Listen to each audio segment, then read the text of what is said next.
Oke, kita kembali lagi ke bahasan pemberian ekstravaskular tunggal ya.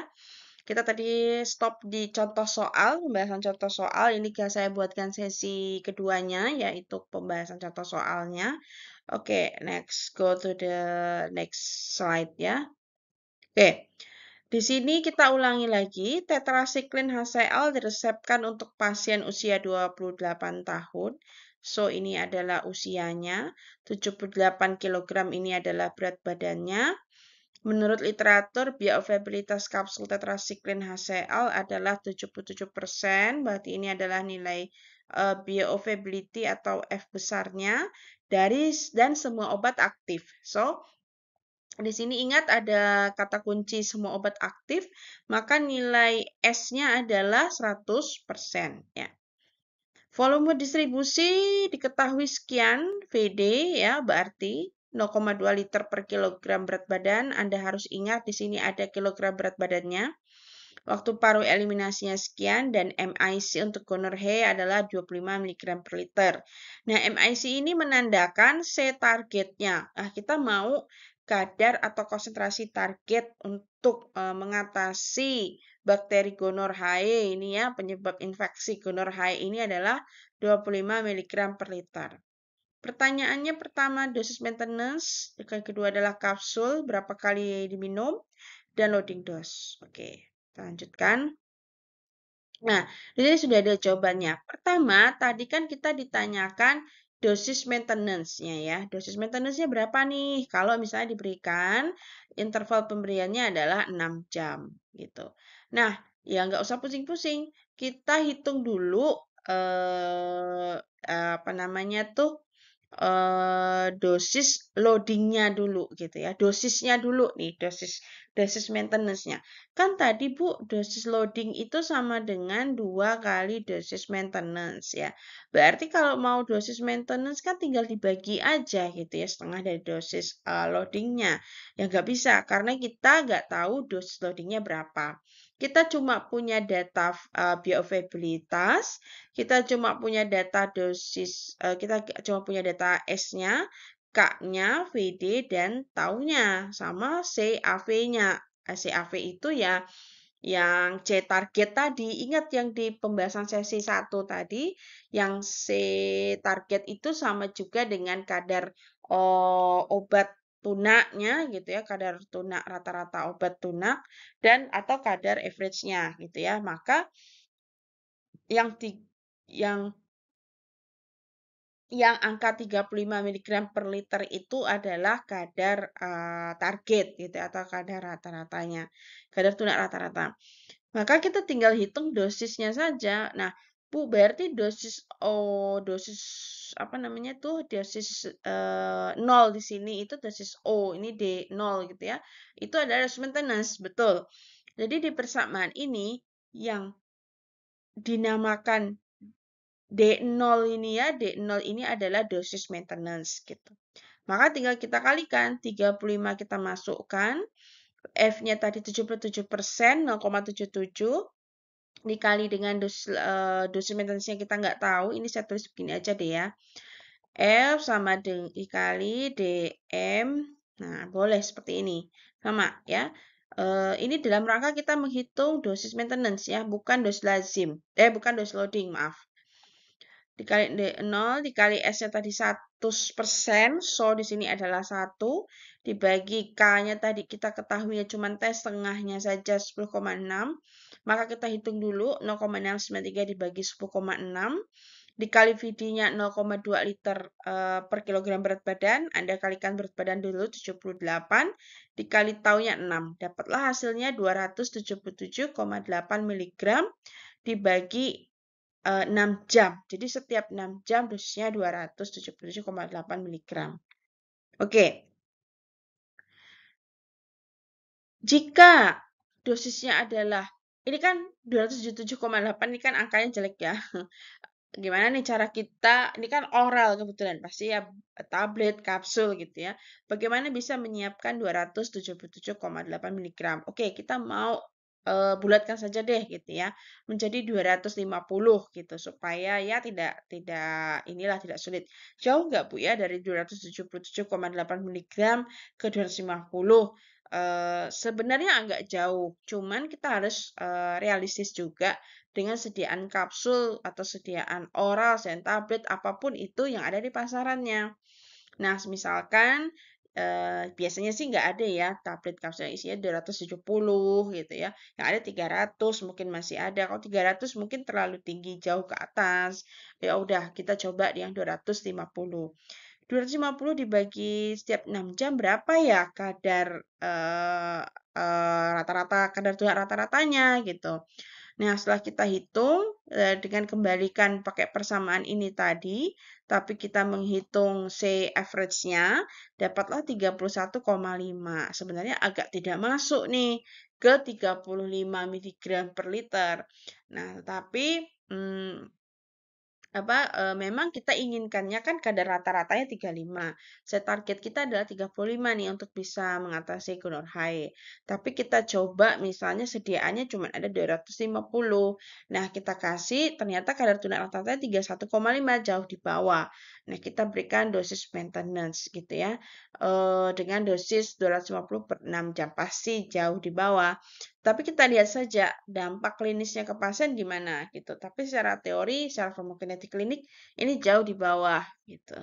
Ya nggak masalah sih. Yang penting kita punya note, kita punya catatan bahwa ini tuh di bawah kadar rata-rata tunaknya gitu. Yang dosis yang seharusnya ya 277,8 setiap 6 jam itu ya. Oke, next. Nah, oke, loading dose-nya gimana nih? Tadi kan ada pertanyaan loading dose ya. Tadi ada pertanyaan yang kapsul berapa kali sehari gitu ya. Nanti tinggal dikalikan sediaan kapsulnya 250 miligram, dia minumnya setiap 6 jam gitu ya. Maka dia setiap kali minum berapa kali gitu. Oh, berarti cuma satu kali dong kan karena sediaannya cukup tuh ada yang 250. Tapi misalnya sediaannya ada yang 500 aja, sedangkan dosis kita 250 gimana nih? Tapi kadar kadar tunak rata-ratanya akan naik lagi gitu ya. Paham ya maksud saya ya? Jadi eh, kadar rata-ratanya itu tuh harus sebenarnya tidak boleh jauh di atas 35. Tapi kalau di bawah 35 kita masih toleransi, tapi tetap kita lihat dampak klinisnya. Jadi efek ke pasiennya muncul nggak nih tetap. Takutnya dia subterapeutik juga kan. Oke. Sekarang kita bahas loading dose. Tadi kita sudah lihat persamaan loading dose itu adalah 2 kali dosis maintenance ya. Bu, kok di sini ada 2,5 sampai 3 kali dosis maintenance sih? Nah, kita lihat ya. Persamaan umumnya memang 2 kali dosis maintenance. Berarti kan 3 dikali 2 kali 250 gitu ya. Tapi setelah kita hitung pakai dus ratio yang DL per DM gitu ya. 1/1 min epsilon min K taunya, kita masukkan angka-angka satu-satu, K yang nilai K-nya ada, nilai taunya juga ada, maka dapatlah rasionya 3. Jadi perbandingan antara dosis loading dengan dosis maintenance itu 3. Tahu tadi kan ini DL per DM itu 2. Kebetulan untuk obat ini kita bisa hitung dan hasilnya adalah 3. Maka dosis loading itu sama dengan 2 sampai 3 kali dosis maintenance-nya. Jadi Anda boleh sampai mengalihkan 3 kali dosis maintenance yaitu 3 kali 250. Kenapa saya ambil 2,5 di sini? Bebas aja sih, boleh 2 sampai 3, 2,5 sampai 3 gitu ya. Ya biar nggak terlalu jauh kita ambil yang 2,5 sampai 3. Tapi yang maksimal adalah 750 mg saja untuk dosis loadingnya. Nggak boleh lebih dari 3,5, 4 tidak boleh. Jadi solusinya adalah kalau kalian menemukan soal seperti ini, Anda jangan berpatokan 2 kali dosis maintenance, tapi Anda hitung dulu dose rasionya. Ini DL per DM sama dengan 1/1 min epsilon min K, atau ini dinamakan dengan dose ratio atau dosis rasio gitu ya. Berapa nih? Oh, ternyata 4 hasilnya. Nggak memenuhi dong yang 2 kali dosis maintenance. Tidak. Maka pakailah yang hasil perhitungan, yaitu 4 itu. 4 kali dosis maintenance gitu ya. Pendekatan lain bisa juga DL kita pakai persamaan yang nggak pakai dosis rasio, yaitu VD dikali C average-nya dibagi SFS kali VF-nya. Bu, se-average-nya tetap yang di soal yang untuk Gunur Hai. Iya, bukan yang hasil perhitungan dari dosis yang kita kecilkan. Jadi sesuai sediaan kapsul yang ada, yaitu 250, tidak. Tapi yang C targetnya. Dapatnya kan juga 700-an kan ya. Kalau kita cuma 2 kali 250 kan 500 mg. Nggak sesuai kok, nggak sebanding dengan kalau dia pakai pendekatan lain gitu. Oke ya, sip. Nah, kita perlu mengkonfirmasi, tadi kan di sesi pertama kan kita ada persamaan C-max C-min gitu kan. Kita perlu mengkonfirmasi berapa nih C-max C-minnya, masuk nggak nih gitu kan. Nah kita hitung coba, C-max sama dengan S-nya 1, bioavailability-nya 0,77, dosisnya kita pakai yang 250 mg ya, yang dosis maintenance-nya. VD-nya kita kalikan berat badan hasilnya sekian. 1 dibagi 1 min epsilon K-nya sudah kita bagi 0,093 bagi 10,6 dan dikali taunya 6. Hasilnya 38,1. C-max-nya. Lalu C-min-nya bagaimana? 38,1 dikali epsilon, ini nilai K eliminasinya, ya tetapan laju eliminasi, dikali dengan taunya, hasilnya 25,74.